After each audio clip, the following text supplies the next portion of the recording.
City Noticias de las 8. Hola, muy buenas noches. Qué gusto saludar a nuestra querida audiencia en la amada Bogotá, en Colombia y en el mundo. Son las 8 en punto. Aquí están los titulares de las principales City Noticias del día. Titulares. Hallazgo de un supuesto cilindro bomba con letras alusivas al ELN en Suachoque, aunque la policía del departamento en la Sabana descartó presencia de material explosivo, sigue la alerta de las autoridades. Sin embargo, el gobernador de Cundinamarca y el alcalde de Suachoque descartaron presencia de grupos armados en el departamento. Según ellos, fue delincuencia común la que puso el supuesto cilindro bomba para extorsionar. Y este violento asalto se reportó en el barrio Santa Elenita de la localidad de Engativá. Ese hombre que salía de una cancha de tejo fue interceptado por 10 delincuentes. Ellos lo atacaron con armas blancas y objetos contundentes. Uno de los principales extorsionistas de la localidad de Bosa fue presentado ante la justicia. Al presunto criminal se le incautó un celular con grabaciones a fachadas de comercios y chats, donde exigía pagos de hasta 10 millones de pesos.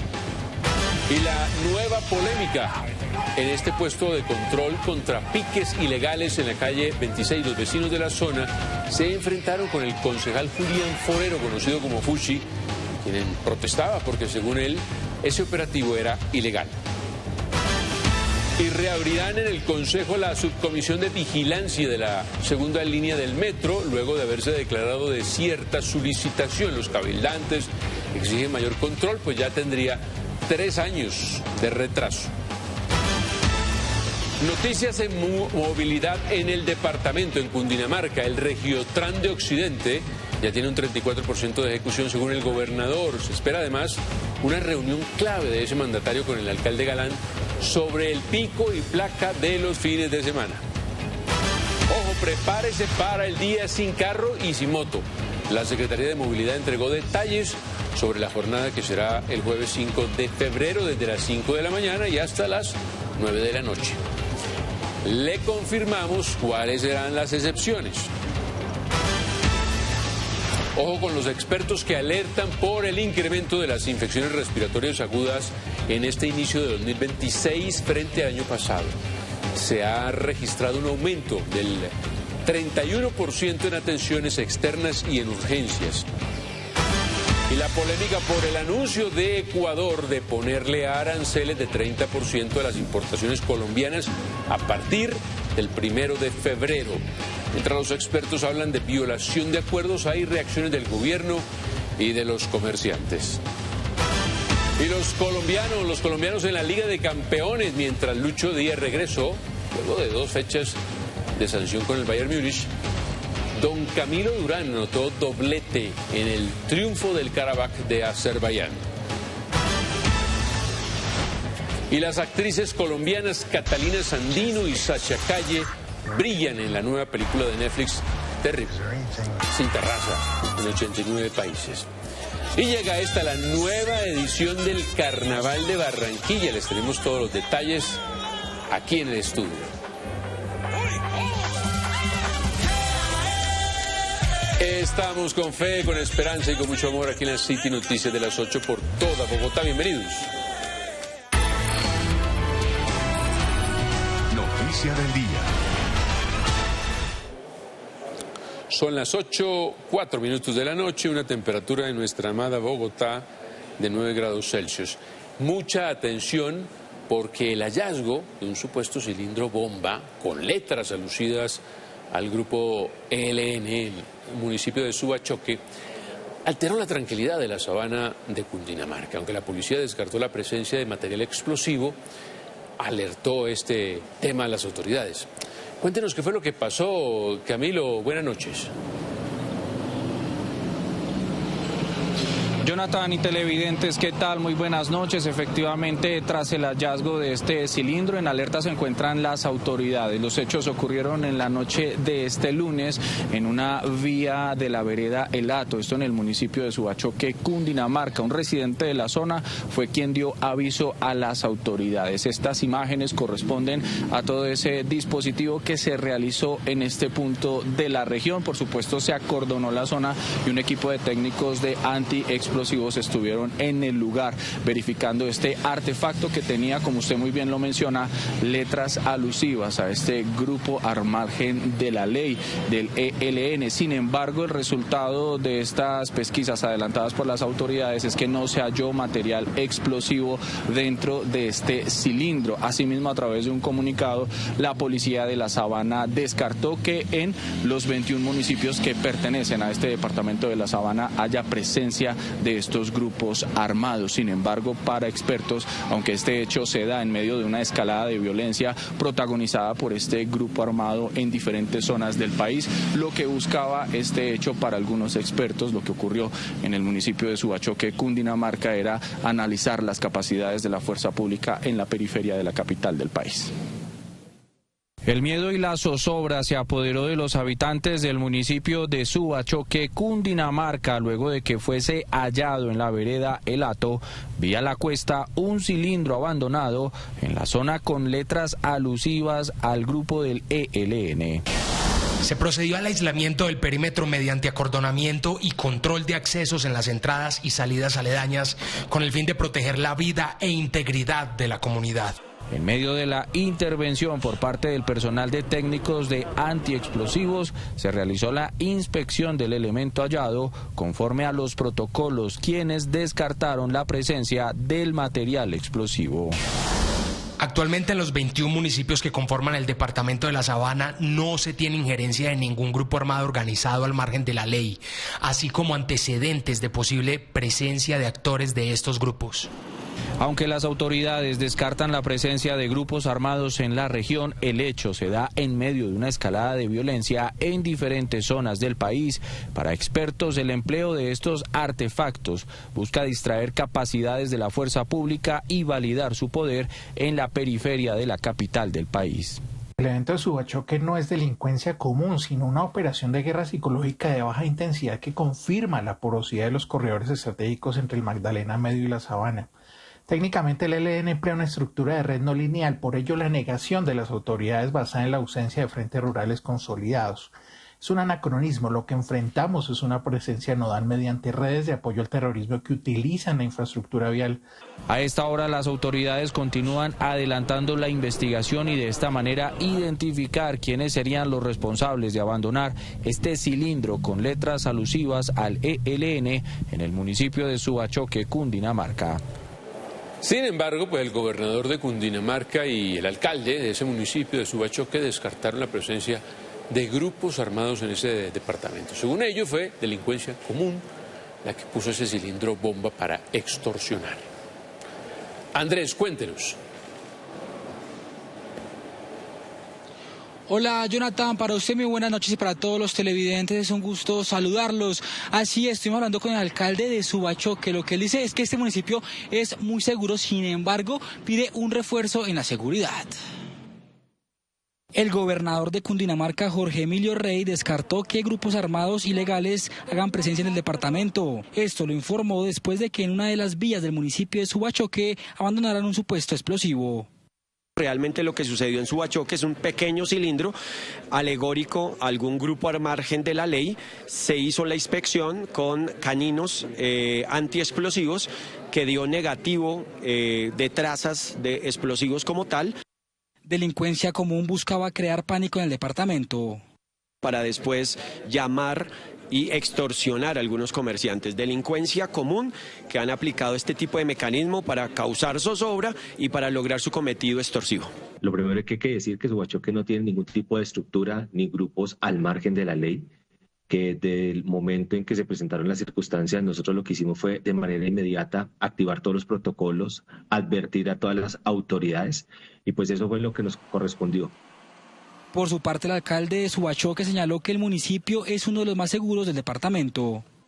pero sí hemos solicitado que se redoblen las acciones de seguridad, que se fortalezca el pie de fuerza, que se hagan las acciones pertinentes por parte del ejército, de la policía, de la SIJIN, y pues más aún que estamos en un momento coyuntural del país donde se avecinan escenarios electorales y pues claramente debemos fortalecernos a través de ese gran plan democracia.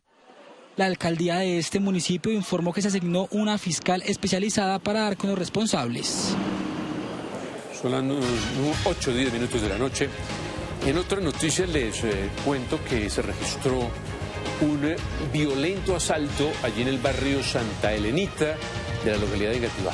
Resulta que un hombre que salía de una cancha de tejo fue interceptado por 10 delincuentes. Estos tipos lo atacaron con armas blancas y objetos contundentes.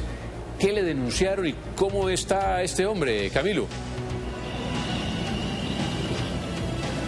Mire, Jonathan, hay preocupación entre los habitantes del barrio Santa Elenita, en este punto de la localidad de Engativá, por cuenta de este brutal ataque, el cual ocurrió en horas de la madrugada cuando la víctima salía de un establecimiento comercial. Al menos 10 personas estarían involucradas en este brutal ataque, en donde la víctima resultó lesionado con arma blanca, además de otros objetos contundentes. Lo que tiene indignada tanto a la comunidad como a sus allegados es que este hecho ocurrió a escasos metros de la estación de policía de la localidad de Engativá. Violento asalto en el barrio Santa Elenita de la localidad de Engativá. Un hombre de 32 años de edad fue atacado con armas blancas y con objetos contundentes luego de salir de un establecimiento comercial ubicado en este sector de la localidad. Pues el chico iba pasando a eso de las 2:50 de la madrugada y vemos por medio de las cámaras cómo se le van los tipos encima y lo atacan. Primero se le va una moto, después lo abordan otros chicos más, lo tumban, le quitan sus pertenencias. En imágenes se puede observar el brutal ataque que recibió la víctima en horas de la madrugada de este lunes. En menos de 10 minutos este grupo de delincuentes lo despojan de sus pertenencias luego de causarle varias heridas con algunos cuchillos y un bate. Sí, señor, según el reporte de la cámara, de 2:50 a 3 de la mañana, y lo último que supimos fue que ahí más abajito pues lo auxiliaron y como que lo mandaron para urgencias. En medio del ataque, la víctima trató de huir de estos delincuentes y por poco es embestido por una camioneta que pasaba por la zona. Sin embargo, es arrojado al suelo y golpeado en varias oportunidades. Son de acá del barrio, son de una casa esquinera de 3 pisos que la verdad no sabemos qué pasa con el dueño. El señor, cuando hubo la pandemia, él se enfermó y él era el que estaba ahí a cargo de la casa. Ahora no sabemos quién está a cargo de la casa, pero ahí solamente vive gente extranjera. Dice la comunidad que este no es el primer caso que se registra en la zona y lo que tiene más indignada a las víctimas es que estos hechos ocurrieron a escasos metros de la estación de la policía de Engativá. Son 10 personas atacando a uno y no, pues desesperados no. La gravedad del asunto, imagínense, 10 personas en contra de una. Antes no lo mataron. Finalmente el caso ya está en manos de la Fiscalía por los delitos de hurto y lesiones personales. Las víctimas le exigen a las autoridades dar con los responsables de este lamentable hecho. Y son vecinos de la cuadra, ¿no? Qué lujo de vecinos, Camilo. Y mucha atención porque uno de los principales extorsionistas de la localidad de Bosa fue presentado ante la justicia. A este presunto criminal se le incautó un celular con algunas grabaciones, fachadas, comercios y chats. Allí exigía pagos de hasta 10 millones de pesos. Usted estuvo mirando todos esos datos, ¿no, Camilo? ¿Qué encontró? Una situación, Jonathan, que viene atravesando los comerciantes en el barrio Brasilia, en el sur de Bogotá, desde hace varios meses. Sin embargo, en los últimos días esta persona fue identificada a través de las cámaras de seguridad y allí los mismos comerciantes dieron aviso a las autoridades hallándole en su poder este teléfono celular donde tenía varias conversaciones con algunos comerciantes donde los amenazaba al parecer de muerte y les exigía estas altas sumas de dinero. Ante las autoridades fue entregado este hombre que aparece en pantalla y señalado responsable de dedicarse al delito de extorsión, especialmente a comerciantes del barrio Brasilia en el sur de Bogotá. Ciudadanía venezolana, que fue capturado en flagrancia por los cuadrantes de CAI Brasilia, tomando fotos, llamando, escribiendo, y fue puesto a disposición de la Fiscalía General de la Nación. Este tipo de mensajes son los que reciben las víctimas en la localidad de Bozá. Allí textualmente son amenazadas de muerte si no acceden a las exigencias económicas entre 5 y hasta 10 millones de pesos. La sensación es de miedo, es de temor. El comerciante, ¿por qué no denuncia? Por las amenazas, ¿sí? La policía está haciendo su trabajo, pero la justicia no. Sí, entonces un llamado de atención a la justicia, que sean rigurosos, que no los dejen en libertad, que hay que judicializarlos y condenarlos para evitar estas situaciones. En uno de los videos obtenidos a través de las cámaras de seguridad se puede evidenciar cómo el señalado responsable graba las fachadas de algunos comercios y posterior a esto los videos son enviados a los comerciantes. Manito, no te veo, ¿dónde estás tú? No te veo, hermano. Conversaciones, imágenes y otros elementos fueron hallados en el celular que se le incautó a este individuo. Sin embargo, posterior a su captura, las extorsiones continuaron en el sector. Días posteriores y anteriores vuelve y nuevamente juega mensajes a los comerciantes solicitando el pago, haciéndose pasar por la banda Los Satanás, que es una banda ya pues muy conocida, pero hay que llegar a fondo de esa situación.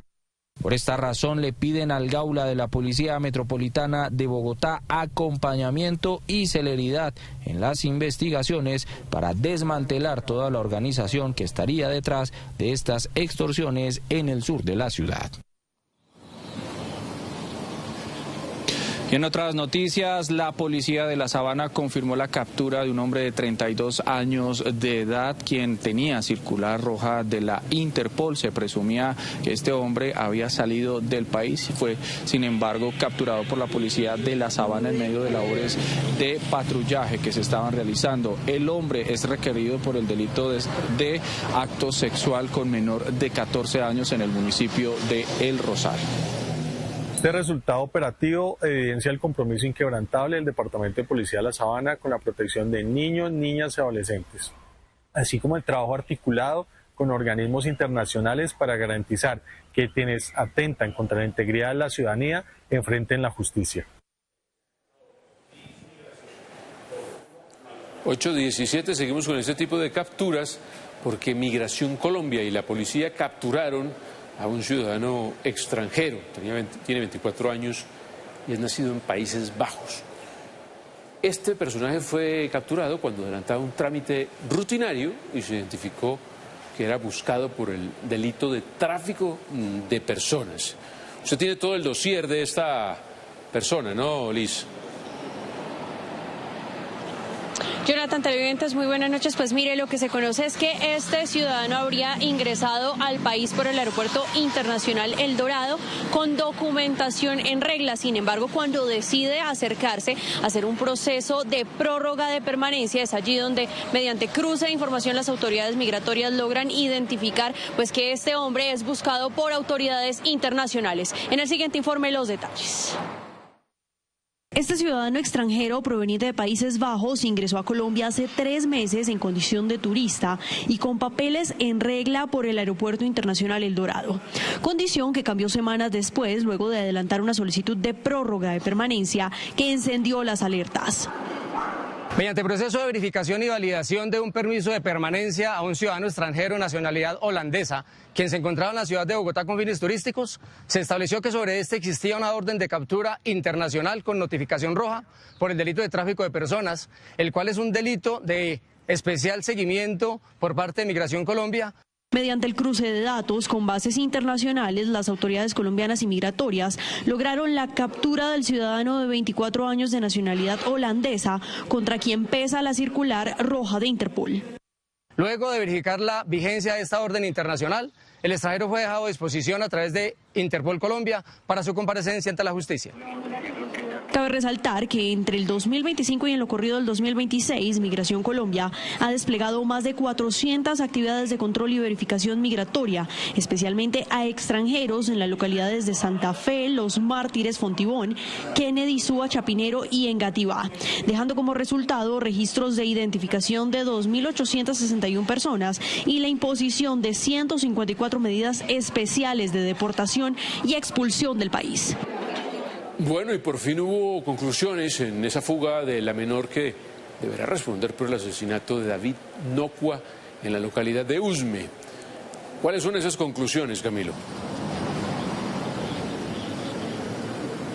Así es, Jonathan. Las autoridades en las últimas horas confirmaron la reaprehensión de esta menor de 15 años de edad y recordemos vinculada al caso del asesinato de este joven identificado como David Esteban Nocua, el cual fue asesinado para mayo del año pasado en la localidad de Usme. Esta reaprehensión se da luego de que la menor huyera del lugar donde estaba cumpliendo esta sentencia. Allí las autoridades de policía de infancia y adolescencia lograron ubicarla en una vivienda en la localidad de Kennedy donde intentaba evadir a las autoridades. Es así como es dejada a disposición de la justicia para menores dentro de un centro del Instituto Colombiano de Bienestar Familiar.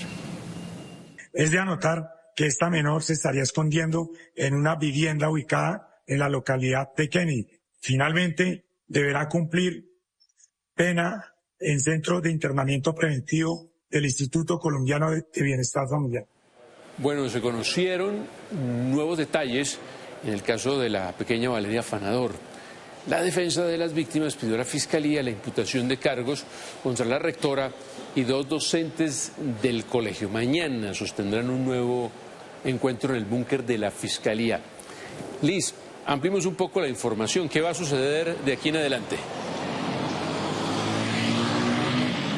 Bueno, mire, Jonathan, lo que se conoce es que la familia de Valeria Afanador y la defensa de víctimas estarían argumentando pues esta solicitud ante la Fiscalía basándose justamente en los datos obtenidos por los investigadores del caso, toda vez que recordemos que mediante una acción de tutela pues se les fue entregado en un folder pues la información correspondiente a los avances que se tienen en el caso. Allí pues la defensa además argumenta, o más bien está solicitando la imputación por homicidio agravado en modalidad dolosa para la rectora y estos 2 docentes en el caso de Valeria Afanador. En el siguiente informe los detalles. Luego de 5 meses desde la desaparición y posterior hallazgo del cuerpo de Valeria Afanador a escasos metros del colegio donde fue vista por última vez, la familia de la menor y su defensa hicieron una solicitud ante la Fiscalía General de la Nación, teniendo en cuenta los materiales probatorios encontrados por los propios investigadores. Después de verificados todos los elementos probatorios que reposan en la carpeta de la Fiscalía, le hemos solicitado a través de un memorial donde estructuramos perfectamente la imputación de cargos de la rectora del colegio y 2 profesores por homicidio agravado en modalidad dolosa. El equipo del doctor Julián Quintana realizó una labor supremamente minuciosa, supremamente detallada del expediente sobre el cual ha trabajado la Fiscalía General de la Nación. Es un expediente construido directamente con ellos en el 100% de las pruebas. La solicitud, que consta de 68 páginas, señala que la rectora de la institución, Sonia Ochoa, habría omitido un sistema efectivo de custodia, vigilancia y control, permitiendo fallas estructurales en los protocolos de protección de los estudiantes. De igual forma, Emily Viviana Fuentes Hernández, como docente, incumplió sus deberes funcionales de vigilancia y control respecto de la menor, permitiendo su salida del aula sin activar oportunamente los mecanismos de protección exigibles. Finalmente, Diego Orlando Pinzón Perilla, también docente, advirtió una situación anómala: la presencia de la menor fuera de su salón en horario no autorizado y, pese a ostentar posición de garante y tener capacidad de concretar, de intervenir, optó por la inacción absoluta, permitiendo que el riesgo se mantuviera y se proyectara en el tiempo. La familia advierte que pese a las más de 35 teras de información que fueron recopiladas por la Fiscalía para esclarecer el caso, sumadas a las entrevistas que realizó el ente investigador a algunos de los docentes que vieron por última vez a Valeria el día de su desaparición y a la rectora del Colegio Gimnasio Campestre Los Laureles, siguen sin obtener mayores avances en el caso. 5 meses en los cuales hemos implorado a la Fiscalía General de la Nación que esta investigación que ellos vienen adelantando tuviera resultados. 5 meses en los cuales pues, nos hemos encontrado negligencia, nos hemos encontrado una serie de cosas sobre los cuales pues, hoy nos pone sobre la mesa. Una de las mayores preocupaciones para la defensa y la familia es que pese a las múltiples reuniones con los investigadores, sigue pasando el tiempo sin obtener respuestas concretas frente a qué pasó concretamente con la menor. Además, insisten en que no se descarte la hipótesis de un tercero involucrado en su muerte. Una de las hipótesis que nosotros como víctimas siempre hemos establecido y que le solicitamos en varias ocasiones, o por no decir que siempre, a la Fiscalía de la Investigación, es la aparición de un tercero. Pero paralelamente está todo el tema de la omisión del deber de cuidado que tuvo el Gimnasio Campestre de Los Laureles frente a mí y que desencadenó en que para nosotros un tercero la haya extraído y la haya asesinado. Se espera que este jueves a las 2 de la tarde haya un nuevo encuentro entre la defensa de víctimas y los investigadores a cargo del caso en el búnker de la Fiscalía. Oiga, hay una nueva polémica en un puesto de control contra piques ilegales aquí en la calle 26. Resulta que los vecinos de esa zona se enfrentaron con un concejal de Bogotá, Julián Forero, conocido como Fuchi, quien estaba protestando porque, según él, ese operativo era ilegal. ¿Cómo es esto, Daniela? Televidentes, ¿qué tal? Muy buenas noches. Pues todo esto ocurrió sobre las 7 de la noche de ayer. Los vecinos pues expresaron su enojo y su rechazo, pues dicen que ya llevan muchos años aguantándose los problemas de los piques ilegales allí en la avenida Circunvalar, que solo hasta hace poco empezaron a ver la luz con esos nuevos puestos de control de tránsito que les han instalado por parte de las autoridades de la Secretaría de Movilidad. Lo que explican es que estas discusiones se generaron porque al parecer el concejal Julián Forero, conocido como Fuchi, pues llegó a intervenir ese puesto de control y pues no estaba permitiendo que las autoridades de tránsito actuaran. Esto llevó a que la misma gente pues le pidiera al concejal que se fuera. Lo que ha dicho pues el cabildante en las últimas horas esta tarde, él explicó que él tuvo que acudir a ese lugar ante el llamado de varias denuncias ciudadanas que han dicho que ese puesto de control en la calle 26 instalado entre carreras 4ª y 5ª pues es ilegal. Él afirmó que luego de asistir pues constató que en efecto ese puesto de control no cumple con la normativa, aunque dijo que pues él no quería impedir las acciones de las autoridades. Aquí el informe.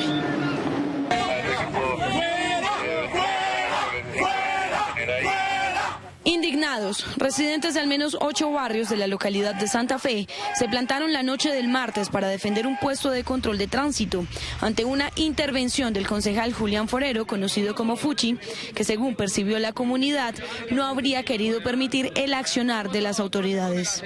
Hay alguien, un concejal, que está tratando de desmeritar las cosas que ha logrado la comunidad de nuestros barrios, Perseverancia, Fátima, Bosque Izquierdo, Las Nieves, Torres del Parque, a través de acciones populares que han logrado desactivar los piques ilegales, por lo menos en parte, en algunos días. Según afirma la comunidad, en los últimos meses dichos puestos de control de la Secretaría de Movilidad han sido un alivio para mitigar los piques ilegales que les quitaban el sueño. Por eso los defienden a capa y espada. No tenemos nada en contra de las motos. Tenemos lo de malo de las motos es su controversia con la autoridad, el ruido, el respeto a la demás gente que no lo tienen estos señores. Fuchi brindó su versión de los hechos, explicando que no existió intención alguna de entorpecer los procedimientos y que durante la verificación pudo constatar que el puesto de control incumplía el manual de señalización vial. En mi calidad de concejal de Bogotá he recibido varias denuncias de un puesto de control que, según lo informado, no cumple con las condiciones técnicas exigidas por el Ministerio de Transporte, motivo por el cual decidí asistir con mi equipo de trabajo a realizar la verificación. Sin embargo, frente al problema de los piques en la avenida Circunvalar, la comunidad suma que aún hace falta la presencia de las autoridades los días domingos y festivos. Esta retén de aquí de la carrera 4ª con 26 ha sido como una llave maestra para evitar que las personas que vienen a hacer piques aquí a la Circunvalar pues sigan en este movimiento reiterativo. El actuar del distrito ha estado respaldado por algunos cabildantes. No vamos a permitir que ningún ciudadano, ningún concejal, ni ninguna otra persona determine dónde se pueden hacer o dónde no los operativos de control, y mucho menos que pase por encima de la voluntad de la ciudadanía. Aunque los vecinos califican los controles como un cambio positivo, dicen que también falta responsabilidad vial, pues algunos motociclistas se han caído al intentar evadir a los agentes. Y la medicina que pica, sana, decía la nona. Se los digo porque hay una alerta de índole sanitario. Los expertos piden observar con atención las infecciones respiratorias agudas aquí en Bogotá. Oriana, ¿cómo es esto? ¿Qué es lo que hay que revisar? Buenas noches. Los residentes nos relataron cómo las puertas de sus casas se han convertido en un espacio para el consumo de drogas. Los han agredido y hasta les han lanzado excremento quienes llegan a consumir y delinquir allí. Las intensas lluvias, los cambios abruptos de clima, la contaminación en la capital tienen un fuerte impacto en la salud de los bogotanos. Estamos regresando de vacaciones y eso digamos que es un factor un poco determinante, y es que hemos estado en aglomeraciones, entonces en sitios donde hay bastante afluencia de personas, y eso genera que también los virus circulen un poco más fácil que en otras épocas del año. Bogotá inició este 2026 con un aumento del 31% en infecciones respiratorias agudas, tanto en atención general como en urgencias, registrando 26.399 atenciones y 150 casos en unidad de cuidados intensivos. Generan el aumento y la propagación de los virus respiratorios que todavía siguen circulando en el aire. Recordemos que todavía hay influenza, que desde el año pasado pues viene siendo muy fuerte, y también tenemos COVID y tenemos muchos otros virus respiratorios que puede que se aumenten. Los menores y personas con comorbilidades son los más propensos. Estas consultas a tope, digamos, estamos al más del 100% en atención en las urgencias, en las salas ERA, que llamamos de salas de infección respiratoria aguda, y esto hace que se aumenten los casos. La recomendación es incrementar los cuidados precisamente en el inicio de la temporada escolar, cuidar los cambios bruscos de temperatura, hacer uso del tapabocas y tener completo el esquema de vacunación. En otra noticia, las asociaciones de reciclaje siguen celebrando una decisión, la de continuar con el modelo de basuras actual, aunque reiteraron que siguen sin sentir las garantías necesarias para recuperar el oficio. ¿En qué quedó entonces ese asunto, Andrés?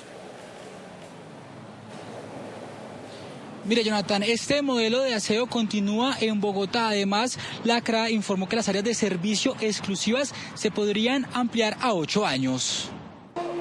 Luego de la decisión de la continuación del modelo de aseo por parte de la Comisión de Regulación de Agua Potable y Saneamiento Básico CRAA, visitamos uno de los gremios de reciclaje ubicado en Puente Aranda. Ellos celebraron la decisión. Este nuevo modelo de basuras pretendía desconocer esta labor histórica que vienen realizando los recicladores de oficios, históricamente prestando el servicio puerta a puerta, calle, en todas las calles, un servicio personalizado, y se iba a desconocer esta labor porque no sabíamos qué prestador de aseo iba a reconocer esta labor que históricamente vienen prestando los recicladores de oficio. La resolución de la CRA define la creación de un régimen transitorio que podría ampliarse el plazo de las áreas de servicio exclusivo a 8 años. Las áreas a libre competencia no teníamos garantizado quién iba a remunerar, quién iba a reconocer esta labor histórica que realiza el gremio reciclador.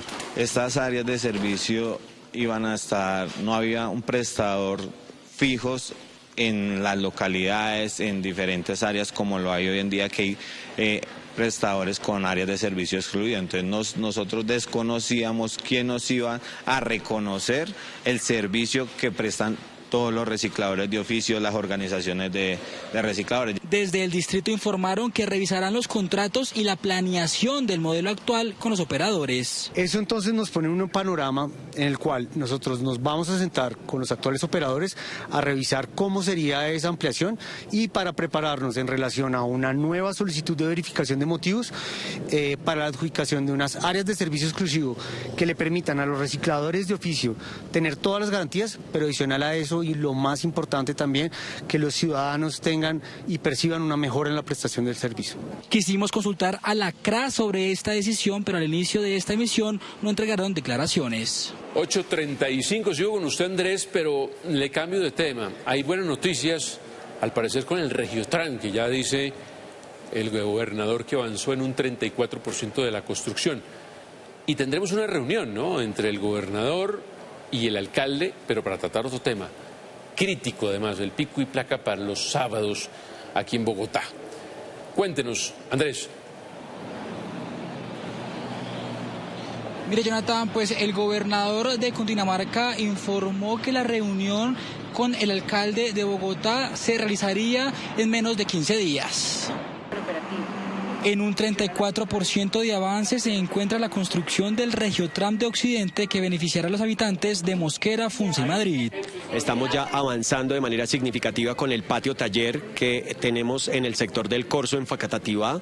Estamos haciendo cimentación de diferentes estaciones, especialmente la de Mosquera, que es una estación elevada, que es un ícono arquitectónico de todo el proyecto. Ya hemos desmontado todos los rieles, 26 kilómetros desde Facatativá hasta el río Bogotá. La gobernación señaló que ya empezaron a construir el puente sobre el río Bogotá. Además, en los próximos meses empezarán a construir el puente férreo en la carrera 50 en Bogotá.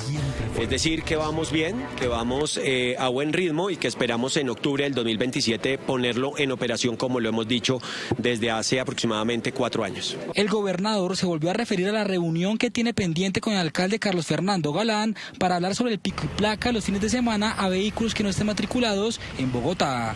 Especialmente el alcalde ha dicho que quiere que analicemos la distribución de algunas rentas entre Bogotá y Cundinamarca y sobre todo en tributos como automotores y impuesto de registro. Nosotros hemos aceptado esa conversación, esperamos que sea una conversación, como yo lo digo, sensata. El departamento tiene apenas ingresos marginales en esos dos tributos frente a lo que tiene Bogotá. Se espera que esta reunión entre el alcalde de Bogotá y el gobernador se realice en menos de 15 días.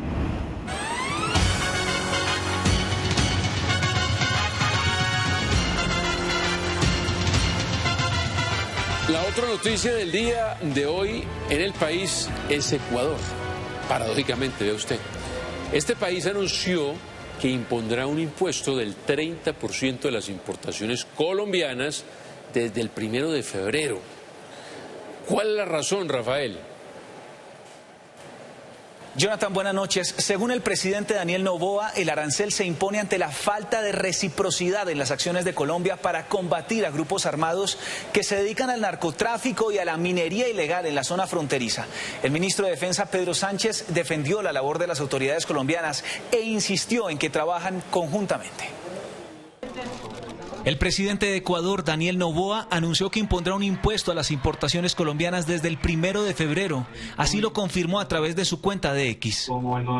Pero mientras hemos insistido en el diálogo, nuestros militares siguen enfrentando a grupos criminales atados al narcotráfico en la frontera, sin cooperación alguna.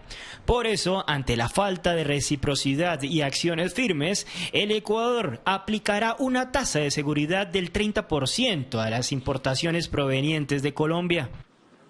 El mandatario ecuatoriano aseguró que el arancel se mantendrá hasta que exista un compromiso de ambos gobiernos de enfrentar juntos el narcotráfico y la minería ilegal en la frontera. Todos deberíamos hacernos responsables, el vecino país no lo está haciendo y yo creo que esta medida es una respuesta justamente a lo que está haciendo. El ministro de Defensa de Colombia defendió el trabajo de las autoridades nacionales en la frontera. Colombia y Ecuador mantienen una estrecha e histórica cooperación contra el narcotráfico. cuyos resultados se vigorizan con la permanente articulación. En el 2025 se hicieron 2 con Bifron, Comisión Binacional Fronteriza entre Colombia y Ecuador, una en junio en Quito y la otra en noviembre en Bogotá. También desarrollamos reuniones de mandos regionales de frontera. Ayer precisamente se hizo el último. Uno de los más recientes resultados fue la incautación de 2,24 toneladas de marihuana en zona fronteriza el pasado 16 de enero del 2026. Según cifras oficiales con análisis de Analdex, entre enero y noviembre de 2025, las exportaciones colombianas a Ecuador llegaron a los 1.673 millones de dólares. Por esa vía podemos terminar afectando nuestro intercambio comercial, que para los dos países es muy importante. Colombia tiene en el Ecuador un socio comercial particularmente para sus manufacturas, para su energía eléctrica. Y pensar que entramos en una guerra de aranceles, de retaliaciones, creo que no resulta conveniente, repito, para ninguno de los dos países. Ecuador es el 6º comprador de todas las exportaciones colombianas y el 2º en exportaciones no mineroenergéticas del país. Pero ahí no paró la cosa, ¿no? ¿Qué otras reacciones se generaron, Andrés? Jonathan, mire, el expresidente de Ecuador, Rafael Correa, se pronunció al respecto. Además, desde el gobierno nacional rechazaron esta medida. Uno de los primeros en reaccionar ante la decisión de Ecuador de imponer aranceles del 30% a las importaciones de Colombia fue el gobernador de Cundinamarca. El sector de la floricultura siempre será un sector que salga bastante afectado. Y por supuesto tenemos algunas otras transacciones en materia de minerales, algunos productos transformados, pero esperamos que efectivamente esto se pueda regularizar, que prontamente tengamos un restablecimiento de los aranceles. A esta decisión también se sumó el expresidente de Ecuador, Rafael Correa, y la senadora María José Pizarro. El alza unilateral de aranceles atenta contra toda la normativa andina. También incumple las normas de la OMC, que permite el alza temporal de aranceles salvaguardas por problemas puntuales, pero de ninguna manera de forma discriminatoria y peor aún punitiva. La paradoja es insultante. Ecuador, en plena crisis energética durante la campaña de Daniel Noboa, recibió nuestra ayuda, aún con el niño en casa. Hoy, el gobierno de Gustavo Petro y al pueblo de Colombia se le retribuye la solidaridad subiendo aranceles. Por su parte, el ministro de Minas y Energías, Edwin Palma, rechazó esta medida.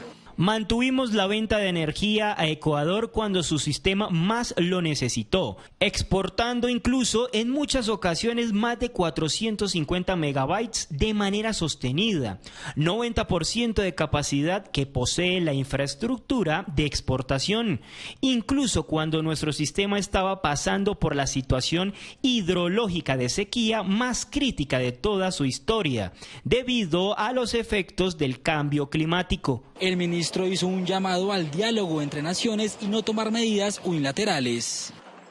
8:50 minutos de la noche. Hasta ahora le tomamos el pulso al tránsito y a la movilidad en el 2026, más inquieta que nunca. Doña Daniela Espiti, adelante.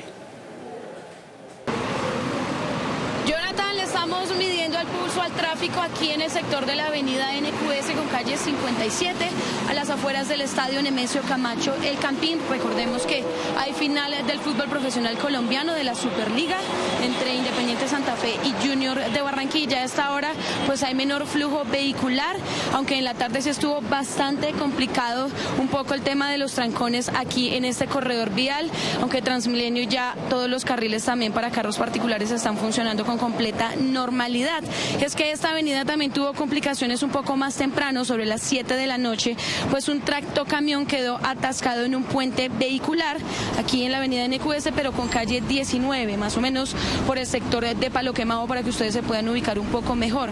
Esto ocurrió en sentido sur-norte, sin embargo, pues ya las autoridades de tránsito y también algunos bomberos que estuvieron en el punto informan que ya lograron retirar el vehículo y no hubo mayor afectación, pese a que esto ya había ocurrido hace algunos meses y el IDU ya había tenido que arreglar este mismo puente por la misma situación. Y también tiene que prestarle mucha atención porque usted recuerde que no va a poder sacar su carro o moto el jueves 5 de febrero. Recuerde que ese es el día sin carro en la ciudad. Una jornada que va a ir desde las 5 de la mañana hasta las 9 de la noche, en la que si usted incumple, es decir, si usted saca su carro, pues deberá pagar una multa de 633.000 pesos y le van a inmovilizar su vehículo. En esta versión, que es la número 28 del día sin carro, recuerde que hay algunas excepciones de los que sí pueden sacar su vehículo. La Secretaría de Movilidad nos explica cuáles son esas excepciones. Con excepciones necesarias para garantizar el funcionamiento de la ciudad, como lo es el transporte público, los servicios esenciales, los vehículos eléctricos, las motocicletas de mensajería o domicilios que estén debidamente identificadas y el transporte para personas con discapacidad. Y continúa la polémica por la licitación pública de la segunda línea del metro de Bogotá, pues desde el Consejo de la ciudad van a reabrir una subcomisión que le va a ponerle la lupa y va a robustecer las medidas, entendiendo que esto ya generaría al menos 3 años de retraso en el proceso. Continúa la polémica por el proceso de adjudicación para la segunda línea del metro. En el Consejo de Bogotá se abrirá la subcomisión de vigilancia a este proyecto. Hoy le he pedido al Consejo de Bogotá que se le dé continuidad a la subcomisión para la segunda línea del metro de Bogotá, ya que el día de ayer fue declarada desierta la licitación. La propuesta se hizo ante la preocupación de que este proceso ya lo habían advertido desde el Cabildo Distrital y el retraso para adjudicar ya sería de 3 años. La caída de la segunda línea del metro de Bogotá era previsible. Lamentablemente caímos en una guerra comercial entre los Estados Unidos y China. Geopolíticamente esto no iba para ninguna parte. Trump ha sido absolutamente claro diciendo que los Estados Unidos no van a financiar proyectos de sus enemigos comerciales, o sea, los chinos. Hay que recordar que los principales aportantes de la banca multilateral que iban a financiar la segunda línea del metro son los Estados Unidos. El gerente del metro, por su parte, ha sido enfático en que el proyecto se sacará adelante. Haremos divulgación de la licitación de la línea 2 del metro de Bogotá para reabrir el proceso en febrero y adjudicarlo en el primer semestre del 2027. El proceso atravesó problemas por conflicto de intereses, por lo que al final se redujo solamente a 2 los habilitados para poder participar, lo que complicó la adjudicación. Y si usted es dueño de un vehículo híbrido en Bogotá, no se deje engañar porque la Alcaldía Mayor confirmó que este tipo de vehículos no van a tener pico y placa hasta el año 2027. Claudia Díaz, secretaria de Movilidad, confirmó que no habrá restricciones en el tránsito para vehículos híbridos no enchufables, como se especuló. La excepción de pico y placa para vehículos híbridos está vigente hasta el 2027, según lo establecido en el Plan Distrital de Desarrollo aprobado por el Consejo de Bogotá. Lo que ha explicado el alcalde mayor es que sí se debe dar una discusión a nivel nacional sobre la clasificación de los vehículos híbridos, teniendo en cuenta que algunos de ellos no aportan en su totalidad con una reducción real de emisiones contaminantes. Los híbridos enchufables son los que realmente se convierten en vehículos eléctricos la mayor parte del tiempo. Son vehículos que de hecho su consumo de combustible puede durar durante varios meses o varios miles de kilómetros y por lo tanto son vehículos que contribuyen mucho más al medio ambiente. En ese orden de ideas, aquellos vehículos que sí aportan al medio ambiente son los que deberían tener beneficios como no tener pico y placa. En países como los europeos, se ha dado mucha mayor prelación en la política pública a los vehículos enchufables. Se les da mayores beneficios en términos de impuestos o en cualquier otro tipo de acciones de política pública. Por lo pronto, la exención del pico y placa para este tipo de carros, que recordemos combinan motor eléctrico y motor a combustión, se mantendrá vigente hasta el año 2027.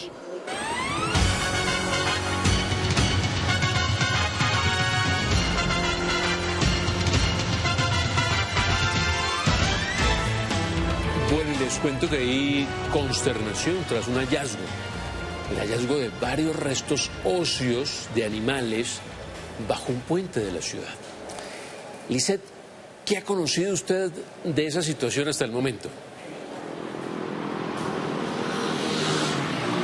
Jonathan, pues mire, lo que se conoce respecto a este hecho es que luego de que se realizaran algunas labores de recuperación del espacio público y pues también de recuperación de algunos elementos, esto bajo el puente ubicado en la avenida Calle Sexta con carrera 30, localidad de Puente Aranda, pues funcionarios que adelantaban estas labores encontraron unas lonas que contenían los restos de estos animales, lo que llevó pues a que se hiciera un proceso de indagación y pues posteriormente se conoce un pronunciamiento oficial por parte del Instituto Distrital de Protección y Bienestar Animal.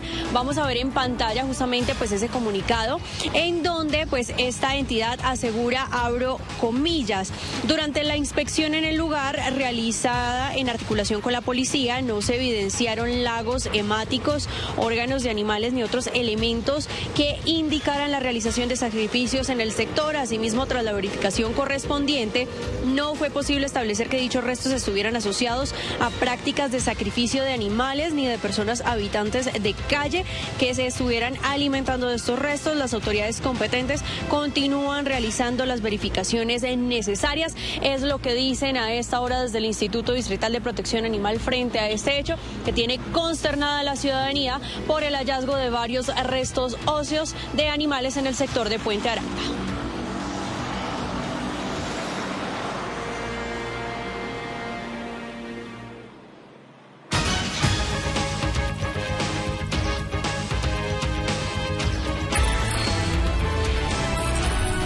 Internacional. Actualizamos la información internacional. Medios oficiales iraníes señalaron que 3.117 personas murieron en las protestas que estallaron a finales de diciembre y que fueron sofocadas con una represión letal. La ONG Iran Human Rights advirtió que el balance real puede ser mayor y señaló que algunas estimaciones apuntan a que son entre 5.000 y 20.000 manifestantes que podrían haber sido asesinados. Más noticias del mundo. Tras una reunión en Suiza con el secretario general de la OTAN, el presidente Donald Trump levantó la amenaza de imponer nuevos aranceles a varios países europeos y aseguró que concibió el marco de un futuro acuerdo sobre Groenlandia. Trump insistió en que esta isla rica en minerales es vital para la seguridad de Estados Unidos y de la OTAN, para defenderla de China y Rusia. Creo que es un acuerdo realmente bueno para todos. Ofrece gran seguridad, tanto nacional como internacional. Es un acuerdo que la gente aceptó con entusiasmo, realmente fantástico para Estados Unidos. Consigue todo lo que queríamos, incluyendo sobre todo verdadera seguridad nacional e internacional. Los maquinistas de trenes de España convocaron una huelga para los días 9, 10 y 11 de febrero para reclamar seguridad en el transporte tras los 2 accidentes ferroviarios en 48 horas que dejaron 44 muertos. En una ajustada votación, 334 votos a favor y 324 en contra, el Parlamento Europeo remitió a la justicia el acuerdo firmado con Mercosur, una decisión que puede frenar la creación de una de las zonas de libre comercio más grandes del mundo.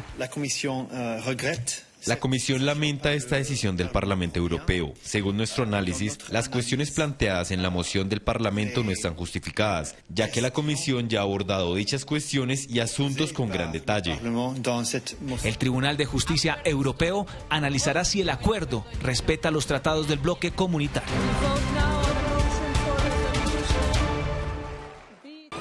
Una felicitación a los hinchas de Independiente Santa Fe, campeón.